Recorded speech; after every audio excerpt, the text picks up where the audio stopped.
ಈಶ್ವರಮಂಗಳದ ಬೆಳ್ಳಿಚಡವು ಎಂಬಂತಹ ಆ ಒಂದು ಸ್ಥಳದಲ್ಲಿ ಮುಂಜಾನೆ ಸುಮಾರು ಪೊಲೀಸರು ಹೇಳುವ ಪ್ರಕಾರ 5:45 6 ಗಂಟೆಯ ಆ ಸಮಯದಲ್ಲಿ ಹಾಸನದ ಜಾನುವಾರು ಸಂತೆಯಿಂದ ಪ್ರತಿ ಮಂಗಳವಾರ ಹಾಸನದಲ್ಲಿ ನಡೆಯುವಂತಹ ಜಾನುವಾರು ಸಂತೆಯಿಂದ ಜಾನುವಾರುಗಳನ್ನು ಖರೀದಿಸಿ ಕೇರಳಕ್ಕೆ ಒಂದು ಈಚರ್ ವಾಹನದಲ್ಲಿ ಹೋಗ್ತಾ ಇದ್ದಂತಹ ಸಂದರ್ಭದಲ್ಲಿ ಪೊಲೀಸರು ಆ ವಾಹನಕ್ಕೆ ಕೈ ತೋರಿಸ್ತಾರೆ.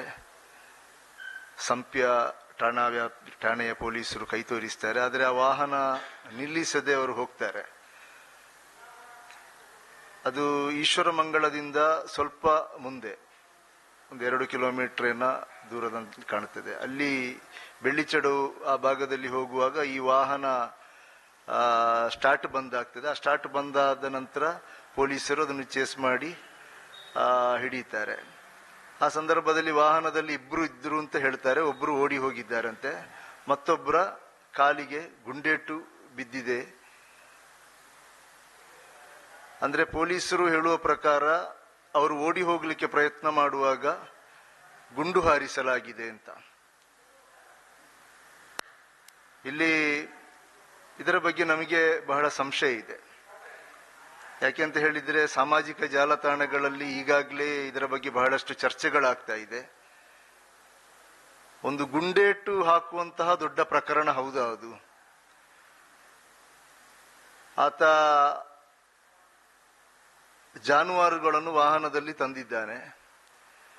ಜಾನುವಾರುಗಳನ್ನ ತರುವಾಗ ಅದನ್ನು ಸಾಗಾಟ ಮಾಡುವಂತಹ ಅನುಮತಿ ಇಲ್ಲದಿದ್ರೆ ಅಥವಾ ಅದು ಕಾನೂನು ಪ್ರಕಾರ ಸಾಗಾಟ ಮಾಡುವುದಲ್ಲ ಅಂತ ಹೇಳಿದ್ರೆ ಪೊಲೀಸರಿಗೆ ಅದನ್ನು ವಶಪಡಿಸಿಕೊಂಡು ಜಪ್ತಿ ಮಾಡಿ ಆತನ ಮೇಲೆ ಪ್ರಕರಣ ದಾಖಲಿಸಲಿಕ್ಕೆ ಬೇಕಾದಷ್ಟು ಅವಕಾಶಗಳಿದೆ.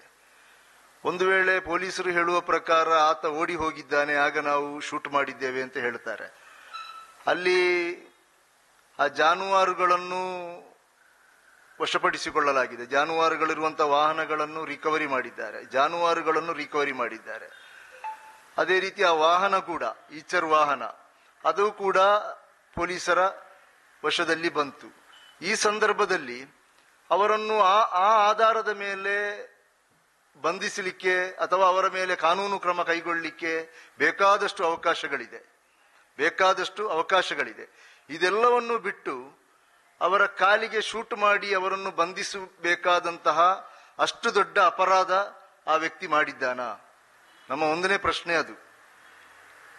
ಆತನ ವಾಹನದಲ್ಲಿದ್ದದ್ದು ಜಾನುವಾರುಗಳು, ಏನು ಸ್ಫೋಟಕ ವಸ್ತುವ ಅಥವಾ ಏನು ಡ್ರಗ್ಸ, ಮಾದಕ ವಸ್ತುಗಳ ಅಂಥದ್ದೇನೂ ಅಲ್ಲ. ಪೊಲೀಸರಿಗೆ ಒಂದು ಆರೋಪಿಯನ್ನು ಶೂಟ್ ಮಾಡಬೇಕು ಅಂತ ಆದ್ರೆ ಹಲವಾರು ನಿಬಂಧನೆಗಳಿದೆ. ಕೆಲವು ಶೂಟೌಟ್ಗಳನ್ನು ಮಾಡಬೇಕು ಅಂತಾದರೆ ಮೇಲಧಿಕಾರಿಗಳ, ಮ್ಯಾಜಿಸ್ಟ್ರೇಟ್ ಮಟ್ಟದ ಅಧಿಕಾರಿಗಳ ಅನುಮತಿ ಪಡೆಯಬೇಕಾಗ್ತದೆ. ಆದರೆ ಇಂತಹ ಸಂದರ್ಭಗಳಲ್ಲಿ ಅನಿವಾರ್ಯ ಸಂದರ್ಭಗಳಲ್ಲಿ ಒಬ್ಬ ಆರೋಪಿ ಓಡಿ ಹೋಗ್ತಾನೆ ಅಂತ ಆದ್ರೆ ಅವನನ್ನು ಶೂಟ್ ಮಾಡಲಿಕ್ಕೆ ಪೊಲೀಸರಿಗೆ ಕೈಯಲ್ಲಿ ಗನ್ನಿದೆ, ಶೂಟ್ ಮಾಡಲಿಕ್ಕೆ ಅವಕಾಶ ಇದೆ. ಯಾವ ಮಟ್ಟದ ಆರೋಪಿ? ಒಂದು ಹಾರ್ಡ್ ಕೋರ್ಡ್ ಆರೋಪಿ ಆಗಿರ್ಬೇಕು. ಆತನ ತಲೆಗೆ ಸರ್ಕಾರ ಹಣ ಘೋಷಣೆ ಮಾಡಿರ್ಬೇಕು. ಆತ ಅಷ್ಟು ದೊಡ್ಡ ಆರೋಪಿ ಆಗಿರ್ಬೇಕು. ಅಥವಾ ಆತನ ಕೈಯಲ್ಲಿ ಮಾರಕಾಯುಧಗಳನ್ನು ಇಟ್ಟುಕೊಂಡು ಸಮಾಜದಲ್ಲಿರ್ತಕ್ಕಂತಹ ಸಾರ್ವಜನಿಕರಿಗೆ ಭೀತಿ ಹುಟ್ಟಿಸುವಂತಹ ಸಂದರ್ಭದಲ್ಲಿ ಕೆಲವೆಲ್ಲ ನಾವು ವಿಡಿಯೋಗಳನ್ನು ನೋಡಿದ್ದೇವೆ. ಬೇರೆ ಬೇರೆ ದೇಶಗಳಲ್ಲಿ ನಡೆದಂತಹ ಕೆಲವು ಘಟನೆಗಳನ್ನು ನಾವು ಕೇಳಿದ್ದೇವೆ. ಕೆಲವು ಕ್ರಿಮಿನಲ್ಗಳು ಯಾರನ್ನಾದ್ರೂ ಹಿಡಿದು ಅವರ ಕುತ್ತಿಗೆಗೆ ಚಾಕು ಇಟ್ಟುಕೊಂಡು ಬೆದರಿಸುವಂಥದ್ದು ಅಥವಾ ಚಾಕು ಇಟ್ಕೊಂಡು ಇವನನ್ನೀಗ ಕೊಲ್ತೇನೆ ಅಂತ ಹೇಳಿ ಬರುವಂತ ಸಂದರ್ಭಗಳಲ್ಲಿ ಆ ಆರೋಪಿಯನ್ನು ಹಿಡಿಯಲಿಕ್ಕೆ ಕಾಲಿಗೆ ಶೂಟ್ ಮಾಡಬಹುದು. ಒಂದು ಜಾನುವಾರನ್ನು ಸಾಗಿಸುವಂತಹ ವ್ಯಕ್ತಿಗೆ, ಅದು ಕೂಡ ಮಾರುಕಟ್ಟೆಯಿಂದ ಖರೀದಿ ಮಾಡಿಕೊಂಡು ತಂದಂತಹ ಜಾನುವಾರು, ಓಕೆ, ಸರ್ಕಾರದ ನಿಯಮ ಪ್ರಕಾರ ಅದು ಸಾಗಾಟಗಳಿಗೆ ಬೇಕಾದ ಹಲವಾರು ಮಾನದಂಡಗಳಿದೆ, ಹಲವಾರು ದಾಖಲೆಗಳು ಬೇಕು. ಒಂದು ವೇಳೆ ಅವರಲ್ಲಿ ದಾಖಲೆಗಳು ಇಲ್ಲದೇ ಇರಬಹುದು. ಆ ದಾಖಲೆಗಳು ಇಲ್ಲದಿದ್ದಂತಹ ಸಂದರ್ಭದಲ್ಲಿ ಏನ್ ಮಾಡಬೇಕು? ಅವರನ್ನು ಈ ರೀತಿ ಕಾಲಿಗೆ ಶೂಟ್ ಮಾಡಿ ಹಿಡಿಬೇಕಾದಂತ ಅಗತ್ಯ ಇದೆಯಾ? ಇದು ಮಾನವ ಹಕ್ಕುಗಳ ಸ್ಪಷ್ಟವಾದಂತಹ ಒಂದು ಉಲ್ಲಂಘನೆಯಾಗಿದೆ. ಮಾನವ ಹಕ್ಕುಗಳ ಬಹಳ ಸ್ಪಷ್ಟವಾದಂತಹ ಉಲ್ಲಂಘನೆಯಾಗಿದೆ. ಒಬ್ಬ ವ್ಯಕ್ತಿಯನ್ನು ಆತನಿಗೆ ಘನತೆ ಗೌರವ ಇದೆ ಪ್ರತಿಯೊಬ್ಬ ವ್ಯಕ್ತಿಗೂ. ಆ ವ್ಯಕ್ತಿ ವಾಹನವನ್ನು ಚಲಾಯಿಸಿಕೊಂಡು ಹೋಗಿದ್ದಾರೆ, ಆ ವಾಹನವನ್ನು ಪೊಲೀಸರು ಕೈ ತೋರಿಸಿ ಬಳಿಕ ನಿಲ್ಲಿಸಲಿಲ್ಲ. ಇದು ಸರಿ ಅಂತ ನಾವು ಹೇಳ್ತಾ ಇಲ್ಲ, ಇದು ತಪ್ಪು. ಕಾನೂನಿನ ದೃಷ್ಟಿಯಲ್ಲಿ ಪೊಲೀಸರು ಕೈ ತೋರಿಸಿದ್ರೆ ತನಿಖೆಯ ದೃಷ್ಟಿಯಲ್ಲಿ ನಾವು ಅವರಿಗೆ ಸಹಕರಿಸಬೇಕು.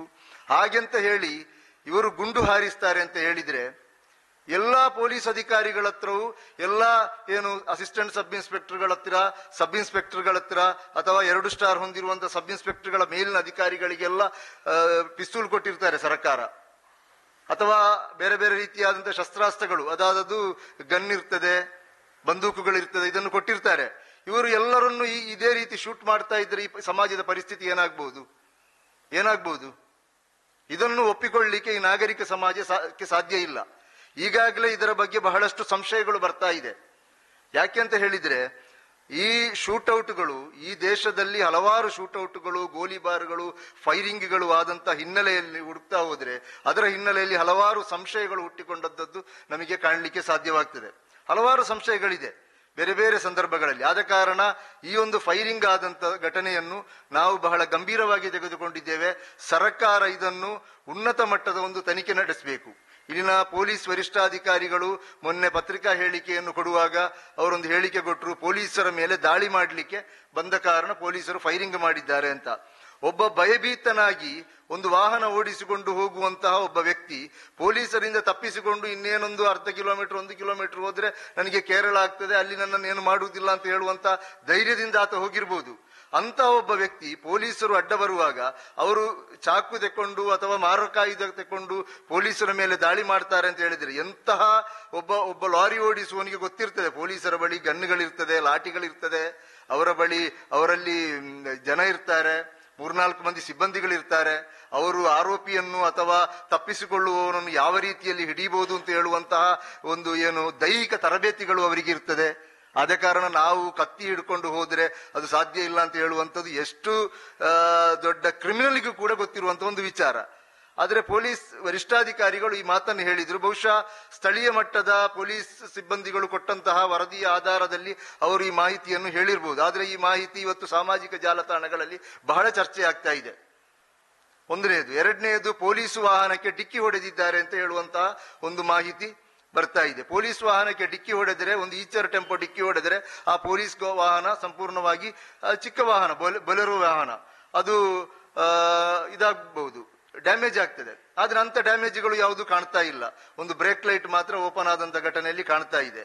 ಮತ್ತೊಂದು, ಅಲ್ಲಿ ನಮ್ಮ ಒಂದು ತಂಡ ಹೋಗಿ ಪರಿಶೀಲನೆ ಮಾಡಿ ನೋಡುವಾಗ ಈ ರಕ್ತ ವಾಹನದ ಮುಂಭಾಗದಲ್ಲಿ ಇದೆ, ಕಾಲಿನಿಂದ ಬಿದ್ದಂತ ರಕ್ತ ವಾಹನದ ಮುಂಭಾಗದಲ್ಲಿ ಇದೆ, ಈಚರ್ ವಾಹನದ ಮುಂಭಾಗದಲ್ಲಿದೆ. ನಮ್ಮ ಒಂದು ಸಮಿತಿ ಹೋಗಿ ಅಲ್ಲಿ ನೋಡುವಾಗ ಒಂದು ವೇಳೆ ಇದು ಓಡುವವರು ಡೋರ್ ತೆಗೆದು ಹಿಂದಕ್ಕೆ ಓಡಬೇಕು, ಯಾಕಂದ್ರೆ ಪೊಲೀಸ್ ವಾಹನ ಹೋಗಿ ನಿಂತದ್ದು ಮುಂದಕ್ಕೆ.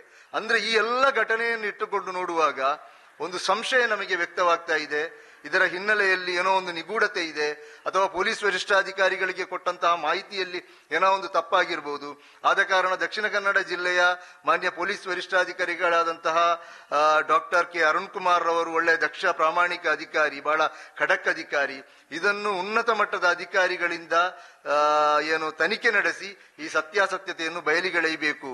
ಅದಲ್ಲ ಅಂತ ಹೇಳಿದ್ರೆ ಇದನ್ನು ನ್ಯಾಯಾಂಗ ತನಿಖೆಗೆ ಸರ್ಕಾರ ಒಪ್ಪಿಸಬೇಕು ಅಂತ ಹೇಳುವಂತಹ ಒಂದು ಪ್ರಮುಖವಾದಂತಹ ಬೇಡಿಕೆಯನ್ನು ಈ ಸಂದರ್ಭದಲ್ಲಿ ಮಾಧ್ಯಮದ ಮೂಲಕ ನಾವು ಇಡ್ಲಿಕ್ಕೆ ಬಯಸ್ತಾ ಇದ್ದೇವೆ. ಎರಡನೇದು ಏನು ಅಂತ ಹೇಳಿದ್ರೆ, ಈ ಘಟನೆ ಆದಂತದ್ದು ಬೆಳಿಗ್ಗೆ 5:45-6 ಗಂಟೆಯ ಅಂದಾಜಿಗೆ ಪೊಲೀಸರು ಹೇಳುವಂತಹ ಮಾಹಿತಿ ಪ್ರಕಾರ.